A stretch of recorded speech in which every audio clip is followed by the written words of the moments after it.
Nagy szeretettel és tisztelettel köszöntök mindenkit a Kertész Levendulás csatornáján.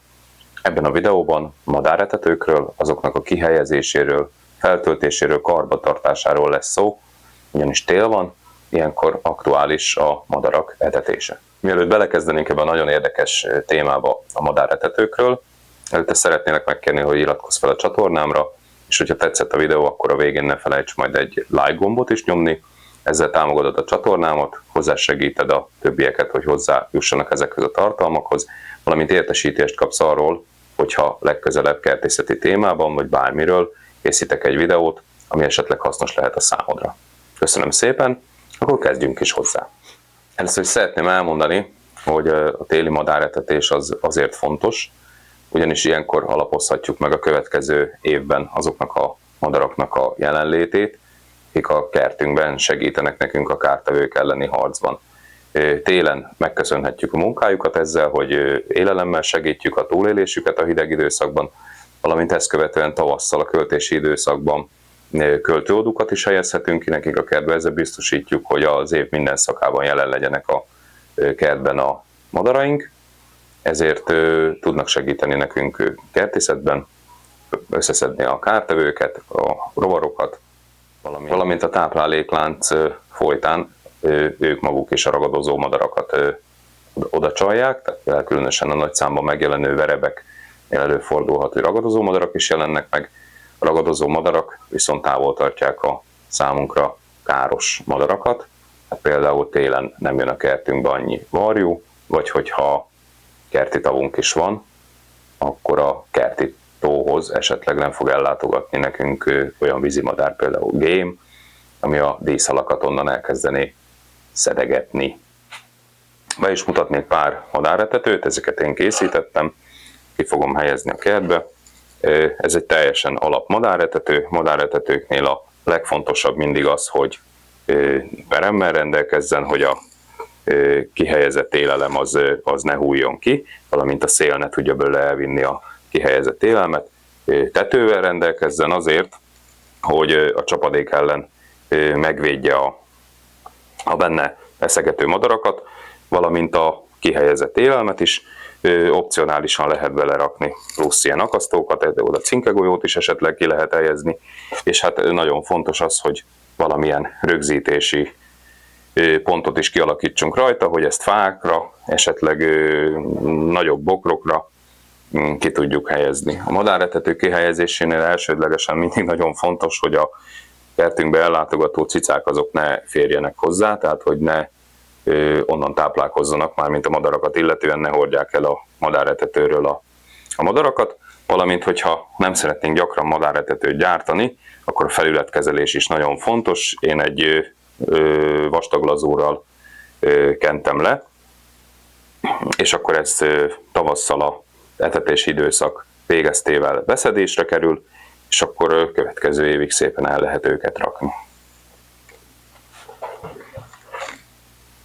Következő madáretető, amiről szeretnék beszélni, ez az egyik személyes kedvencem.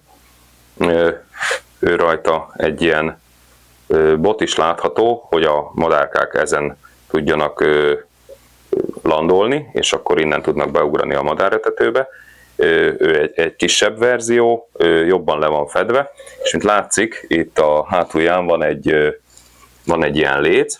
Ezt vagy a két lyuknál, ami van a lécen, fára lehet rögzíteni, vagy akár a háznak a falára is, vagy terasznak az oszlopához lehet rögzíteni. Tehát ez mindenféleképpen egy olyan madáretető, hogyha helyszűkében vagyunk, akkor egy ilyet érdemes kitenni, mert ez akár a házfalon is megáll, ugyanúgy fedett, ugyanúgy le van kezelve, és gyakorlatilag ide még erre a kiülő botokra is lehet akár cinkegolyót is rakni, hogy a madárkák már messziről észrevegyék, hogy ez nekik van odakészítve, és akkor jöjjönek. Ezt elsősorban akár városi környezetben, tehát sűrűbben lakott helyre, vagy ahol kevesebb fa van, ott érdemes kihelyezni, akár egy erkélykorlátra, vagy bármire rögzíthető, tehát ezt nem muszáj felakasztani. Felületkezelés az ugyanúgy fontos, és hát ebbe is benne van a madár eleségű. Következő madáretetőnk Igazából az előzőkkel megegyező szisztémában készült, tehát tálcával rendelkezik, ide lehet elhelyezni az élelmet, tetővel rendelkezik, felületkezeléssel rendelkezik. Itt a design egy picit úgy lett kialakítva, hogy egy ilyen parasztház feelinget mutasson, neki is van akasztója. Annyit szeretnék még elmondani, hogy ezeknél a madáretetőknél készítése során azt vettem figyelembe az újrahasznosítás fontossága miatt. Gyakorlatilag kizárólag hulladékanyagból dolgoztam, tehát például egy összetört polcból, egy kidobott ágykeretnek a léceiből, építkezésnél megmaradt lambéria darabokból, tehát itt kizárólag a vágási felületeknél kizárólag vagy 90 vagy 45 fokban vágtam, tehát semmiféle ilyen asztalosipari trükkök nem kerültek alkalmazásra, valamint semmilyen anyagot nem használtam fel, ami 25 centinél hosszabb lett volna. Tehát ez teljesen hulladékanyagból van összerakva az összes madáretető, amit be fogok mutatni. Gyakorlatilag a tető az nagyon apró darab lambéria darabokból lett összerakva, ilyeneket össze lehet gyűjteni egy építkezésen, ezeket javarészt ki szokták dobni. Ez egy ilyen madáretető lett.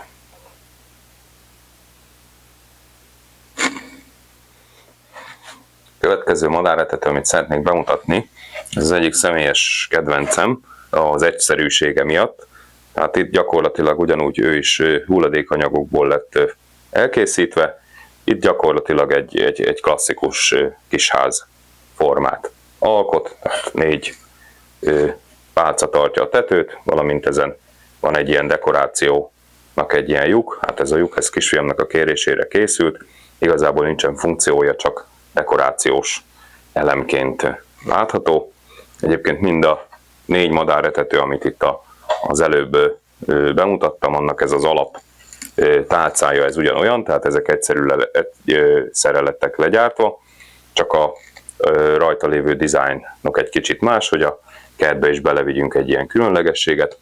Természetesen a festésre semmilyen szabály nincsen, tehát hogyha valaki esetleg kisház mintájóra, vagy zöldre, vagy matra, vagy csak naturfát kezel le valamivel, az is nagyon dizájnos, sőt a kezeletlen is jól tud mutatni, bár az az idő előre haladtával ugye hamarabb tönkre fog menni.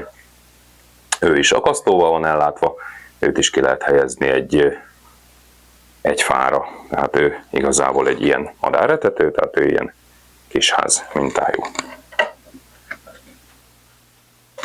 És végezetül van itt egy 5. madáretető, próbálom őt is felemelni. Ő a úgymond legkülönlegesebb, ő 100%-ig újrahasznosított anyagokból készült, semmiféle kezelőanyaggal nem lett kezelve. Neki az a különlegessége, hogy van egy elkészített tálca, amiben egy akácfa ág darab van beleállítva, ahhoz hozzá van csavarozva 3 darab ilyen akácfa darab, neki még a héja sincs lehántva, tehát teljesen naturális. Őrá van rádrótozva a cirok.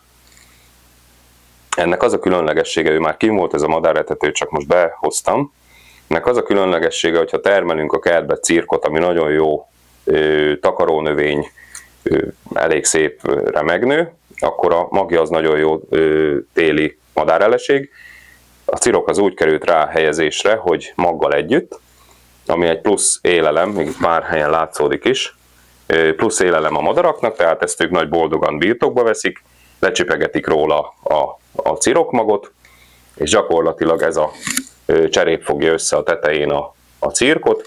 Ez a úgymond tető, ez a kis sátortető, vagy parasztető, ez ugyanúgy levezeti a vizet a madáretetőről, valamint ő abszolút beleillik a környezetébe, tehát ez például a tanyánkon lesz kihelyezve újra, abszolút beleillik a környezetébe, tehát semmiféleképpen egy ilyen tanyai kertnek nem bontja meg a kinézetét, valami teljesen újrahasznosított anyagból van, ez a cserép is el van már repedve, tehát ő neki a funkciója az már mint cserép nem fog tudni üzemelni. Úgyhogy ez egy ilyen teljesen újra hasznosított, teljesen egyszerű anyagokból negyed óra alatt elkészíthető madáretető. Talán ő az, ami legjobban közel áll a környezethez, ami beleillik a környezetbe, egy bármilyen kertbe is szépen mutat.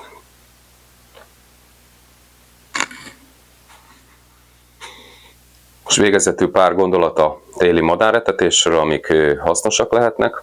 Az egyik az, hogy hogy mindenféleképpen helyezzünk ki bármilyen madáretetőt is. Ugyanis ez egy saját tapasztalat, hogy az elmúlt 5 évben sajnos a mi kertünkben is igen megcsappant a madárállomány, holott a növényeink azok szaporodtak, tehát a fáink azok nőtek, több fa került elültetésre, mégis kevesebb madár van. Az idén gyakorlatilag még én verében kívül nem is láttam más madarat még a kertünkben, a madáretetőkön. Ez mindenféleképpen borzasztó, ezen változtatni kellene. Több madáretető kihelyezésével ez mindenféleképpen változna. Jó tanácsok pedig a következők, tehát mindenféleképpen etessük a madarakat télen, tehát helyezzünk ki bármilyen madáretetőt is, ami elérhető számunkra.